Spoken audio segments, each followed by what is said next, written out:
설교 제목이요. 좁은 문으로 들어가랍니다.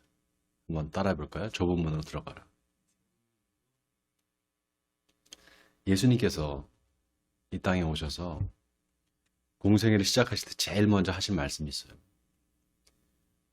천국이 가까이 왔으니 회개하라. 회개하고 복음을 믿어라. 이 말씀이잖아요. 이 말씀 속에는 회개의 긴박성이 깔려 있습니다. 언제 하나님의 심판이 임할지 모르기 때문에 하루빨리 회개하라는 거예요. 빠르면 빠를수록 좋다는 거죠. 사실 한 치 앞도 내다볼 수 없는 게 우리 인생들 아닙니까? 그런데 이런 하나님의 심판 또 구원의 긴박성을 악용해서 사람들을 현혹시키는 집단들이 있습니다. 바로 이단들이죠. 이단들은 하나님의 심판을 자기들의 교세를 확장시키는 수단으로 또 돈벌이 수단으로 이용을 합니다. 하나님의 심판이 가까이 왔다. 그러니까 교회에 와서 재산을 다 갖다 바치고 정말 하나님의 말씀에 순종하고, 사실은 하나님의 말씀에 순종하는 게 아니라 이단 교주의 말에 순종하는 거죠. 그래서 이단들이 사용하는 가장 효과적인 방법이 뭐냐면요, 하나님이 구원받을 성도를 정해놨다는 거예요. 뭡니까? 바로 14만 4천명이죠. 14만 4천. 여러분, 숫자가 갖는 묘한 힘이 있어요. 숫자가. 성경에 나오는 숫자들을 가만히 보면 3, 7, 12 이런 게 다 완전수란 말이죠. 여기엔 다 의미가 있습니다. 요한계시록 13장을 보면은 666이라는 숫자가 나와요. 악마의 숫자, 적그리스도의 숫자잖아요. 그래서 이제 사람들은 이 숫자에 민감해요. 성경에 나오는 이 숫자에. 그러니까 순진한 사람들이 14만 4천 이 말에 그냥 넘어가는 겁니다. 그런 의미에서 오늘 본문이 의미가 있어요. 자, 오늘 23절을 보면 예수님이 예루살렘으로 여행을 가십니다. 그런데 어떤 사람이 와서 예수님한테 구원받을 자가 적습니까? 이렇게 물어봐요. 구원받을 자가 적습니까? 여러분, 이 말이 참 의미심장하지 않습니까? 구원받을 사람이 많습니까? 이렇게 묻지 않고 적습니까? 이렇게 물어봤어요. 이 사람의 관심은 뭡니까 지금? 구원받는 사람의 숫자예요. 숫자에 관심이 있는 거예요. 몇 명이나 구원받을 수 있느냐. 근데 구원받을 사람이 많습니까? 질문할 수도 있는데 구원받을 사람이 적습니까? 왜 이렇게 물어봤을까? 여러분, 유대인들은 자기들이 하나님의 선택받은 민족이라고 생각했어요. 다 자기들은 구원받는다 이렇게 생각했습니다. 그런데 예수님이 와서 천국에 가기가 쉽지 않다. 특히 부자는 천국에 가기가 낙타가 바늘구멍으로 들어간 것보다 더 어렵다 이렇게 말씀하셨단 말이죠. 그리고 여러 비유도 보면은 천국 가는 게 쉽지가 않게 그렇게 말씀하십니다. 게다가 나중에는 예수님이 이방인들한테 이제 복음을 전해요. 유대인들이 아니라. 근데 막 이방인들이 예수를 믿게 되는 거예요. 그러니까 유대인들이 이게 도대체 어떻게 된 일인가? 우리가 구원받지 못한다는 거예요. 불안감이 오지 않았겠어요. 그러니까 구원을 받을 자가 적습니까? 이렇게 물어본 거예요.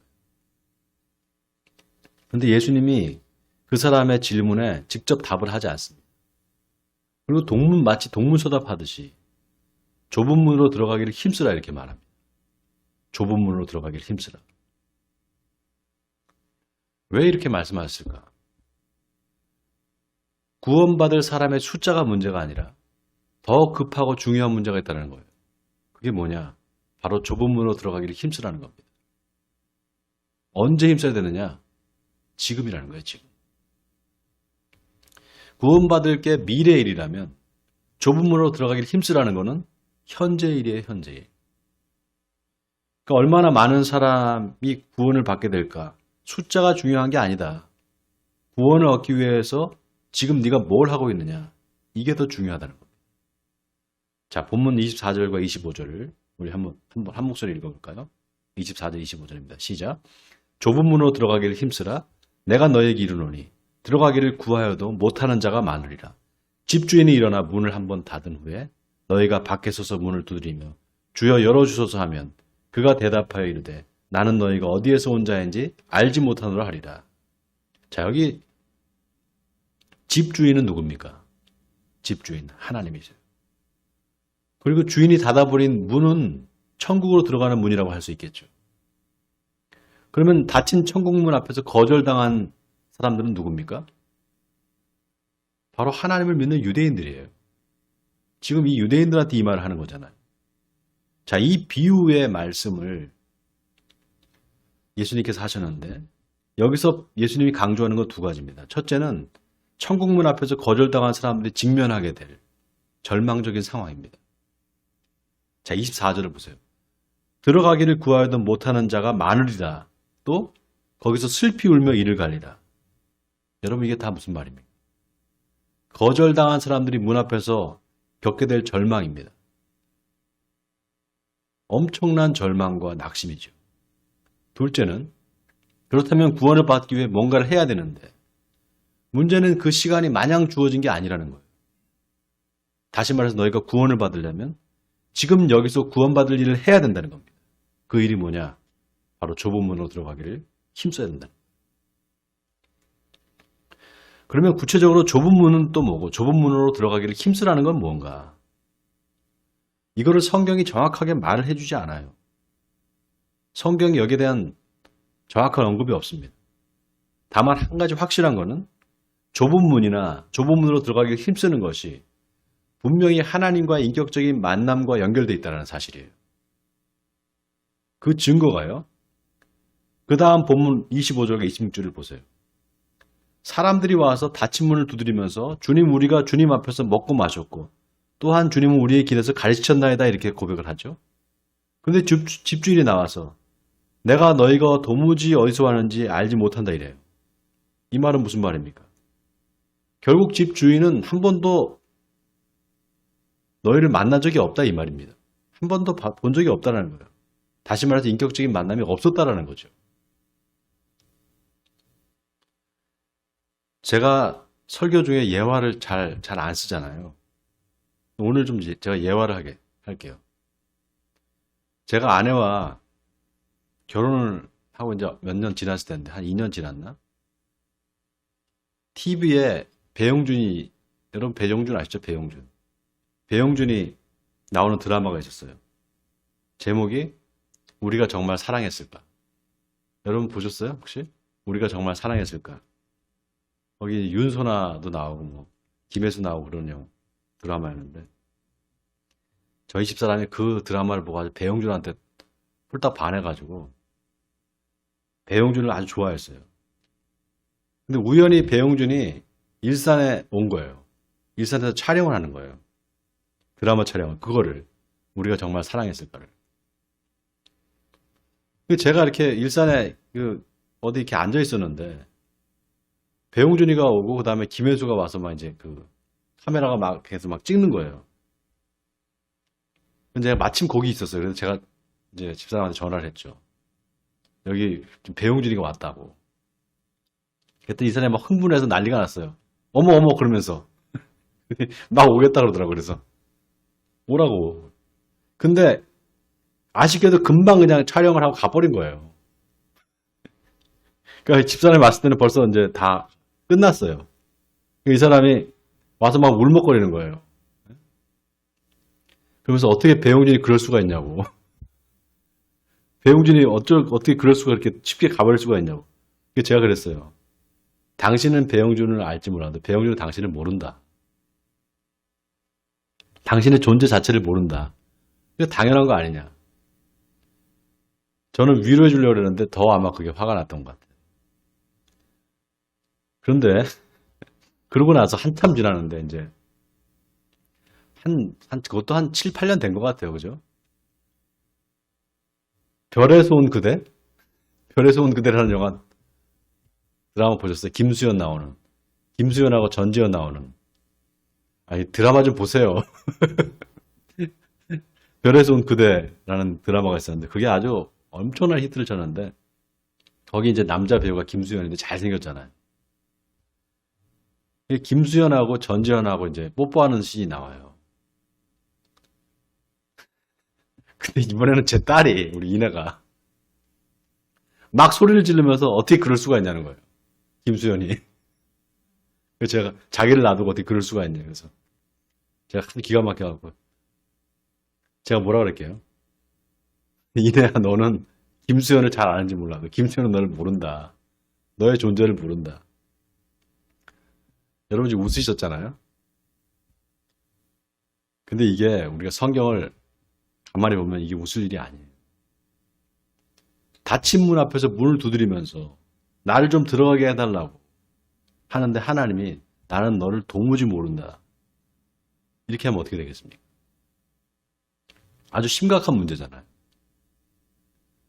한 가지 재밌는 게 오늘 본문 26절에 보면 사람들이 우리는 주 앞에서 먹고 마셨으며 주는 또한 우리를 길거리에서 가르치셨나이다 그래요. 여기 주 앞에서 먹고 마셨다 이 말이 하나님과 어떤 인격적인 만남이 있었다는 것을 암시해요. 그렇지 않습니까? 주 앞에서 먹고 마셨다. 인격적인 만남이 있었다는 걸 암시하는 것처럼 보여요. 여러분, 가룟 유다가 예수님과 떨어져 다른 방에서 혼자 밥 먹었을까요? 네? 예수님과 같이 밥 먹지 않았겠어요? 3년 반을 예수님하고 같이 식사하고 같이 마지막 만찬까지 같이 했어요. 근데 예수님을 팔았단 말이죠. 여기서 우리가 하나님과 인격적인 만남이라는 게 도대체 뭔가, 예수님과 인격적인 만남이라는 게 도대체 뭔가라는 것을 깊이 생각해 봐야 돼요. 여러분, 우리가 어떤 사람과 인격적인 관계를 맺는다는 것은 서로 간의 신뢰를 전제로 하는 거예요. 서로 간에. 나는 친구라고 생각했는데 상대방은 나를 그냥 계속 이용만 하는 상태라면은 그게 인격적인 관계겠습니까? 인격적인 만남이 없는 거예요, 거기는.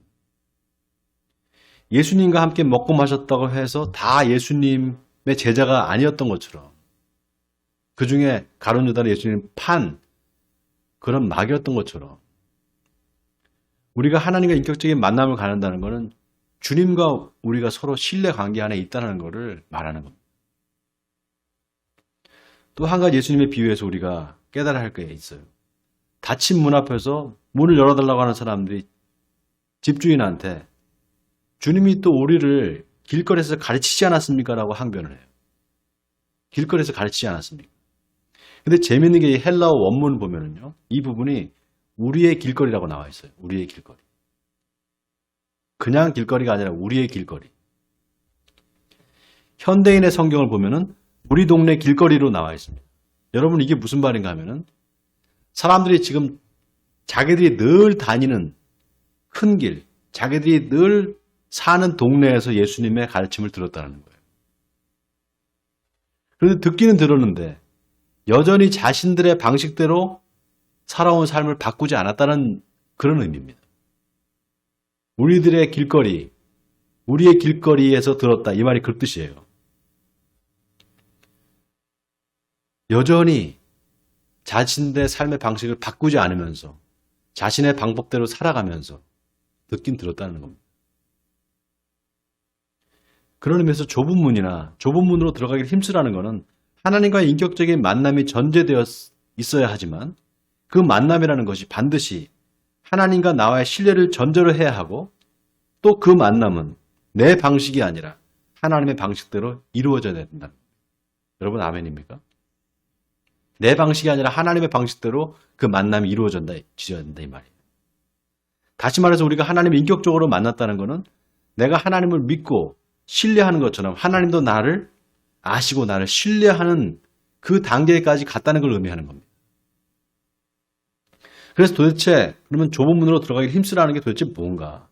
여전히 시원한 답을 찾기가 어렵습니다. 근데 오늘 본문 22절에 보면은요. 예수님이 말씀하시는 좁은 문으로 들어가기를 힘쓰라는 말이 이게 구체적으로 무슨 얘기인지가 드러나요. 자, 22절을 함께 우리 읽어볼까요? 22절입니다. 시작. 예수께서 각 성, 각 마을로 다니사 가르치시며 예루살렘으로 여행하시더니 자, 여기 보면은 오늘 본문의 이야기가 어떻게 시작되는지를 이야기하고 있죠. 예수님이 예루살렘으로 여행을 가시는 길 위에서 이 일이 일어나고 있는 거예요, 지금. 어떤 사람이 와서 예수님이 길을 가시는데, 예루살렘으로 가시는데, 그 여행하는 중에 어떤 사람이 온 거예요. 갑자기 그리고 구원받을 사람이 적습니까? 이렇게 물어보는 겁니다. 예수님이 예루살렘으로 가시는 중에 여러분 예수님이 왜 예루살렘으로 가셨을까요? 놀랍게도 본문 바로 뒤에 31절에 보면 예루살렘으로 들어가시는 예수님한테 한 바리새인이 와서 헤롯이 당신을 죽이려고 하니 여기를 빨리 떠나라 이렇게 말을 합니다. 그 예수님이 뭐라고 말씀하시느냐? 선지자가 예루살렘 밖에서 죽는 법이 없다 이렇게 말씀하세요. 여러분 이게 무슨 말입니까? 예수님이 왜 예루살렘을 가시는 겁니까? 지금 죽으러 간다는 거예요. 죽기 위해서 간다는 겁니다. 실제로 예수님이 이 말씀을 하신 후에 나를 다시 보지 못할 것이다 이렇게 유언 같은 말씀을 하셔요. 그리고 결국 예루살렘에 가셔서 십자가에 달려 돌아가시는 겁니다. 그러니까 좁은 문으로 들어가기를 힘쓰라는 것은 예수님이 걸어가신 십자가의 길을 말씀하신 거예요. 좁은 문으로 들어가기를 힘쓰라. 여러분 좁은 문으로 들어가려면 어떻게 해야 될까요? 좁은 길을 가야 돼요. 좁은 문이 큰 길하고 연결이 되어 있을까요? 좁은 문이? 문은 이렇게 좁은데 큰 길하고 연결이 되어 있을까요? 좁은 문은 좁은 길하고 연결이 되어 있어요. 그러니까 좁은 문은 결국 좁은 길로 걸어가는 사람만이 만날 수 있는 문이에요. 좁은 문으로 들어가기를 힘쓰라는 것은 너희가 좁은 길로 가야만 좁은 문으로 들어갈 수 있다 이 말입니다. 여러분 신앙생활이 우리 신앙생활이 꼭 여행하는 것과 같습니다. 여행하는 것과 같아요. 여행에는 목적지가 있죠. 최종적인 목적지가 있잖아요. 신앙의 여정도 마찬가지입니다. 우리 신앙의 최종적인 목적지가 어딜까요? 천국이죠. 하나님의 나라입니다. 여러분 우리가 기억해야 할 게 최종 목적지인 천국에 가까워지면 가까워질수록요. 가까워지면 가까워질수록 자꾸 큰 길은 사라집니다. 좁은 길만 나와요. 신앙은 그 좁은 길을 가는 겁니다. 여러분 아멘입니까? 여러분 예수님한테 좁은 길은 바로 예루살렘으로 가는 길이었어요. 예루살렘으로 가는 길 위에 주님은 구원받을 사람이 적습니까? 라는 질문에 직접적인 답을 하지 않으셨지만 구원받을 사람이 해야 할 일이 뭔지를 정확하게 알려주셨어요. 바로 이 땅에 살면서 지금 하나님의 말씀에 순종하는 삶, 바로 좁은 문으로 들어가기를 힘쓰는 삶을 살아야 된다는 겁니다. 사랑하는 성도 여러분, 예수님은 결코 구원받은 사람의 수가 적다고 말씀하시지 않았습니다. 많다고도 말씀하시지 않았어요. 그런데 예수님께서 뭐라고 말씀하셨냐? 제자들한테 이 말씀하셨어요. 내 아버지 집에 거할 곳이 많도다. 내 아버지 집에 거할 곳이 많다. 또 주님은 수고하고 무거운 짐 자들아 다 내게로 오라. 내가 너희를 쉬게 하리라 말씀하셨습니다. 이 말은 우리가 주님을 따르기로 작정하면 주님께서 우리의 짐을 대신 지어주신다는 겁니다. 그러니까 우리는 두려워하지 말고 주님을 따라가기만 하면 됩니다. 바라기는 여러분 모두 우리의 신앙의 여정의 최종 목적지이자 우리의 본향인 천국을 향해 힘찬 발걸음을 내딛는 여러분 되시기 바랍니다. 그리고 신앙의 여정 가운데 주님이 먼저 가신 십자가의 길을 따라 좁은 문을 통과해서 하나님 나라 천국에 넉넉히 들어가시는 여러분 되시길 주님의 이름으로 간절히 축원드립니다.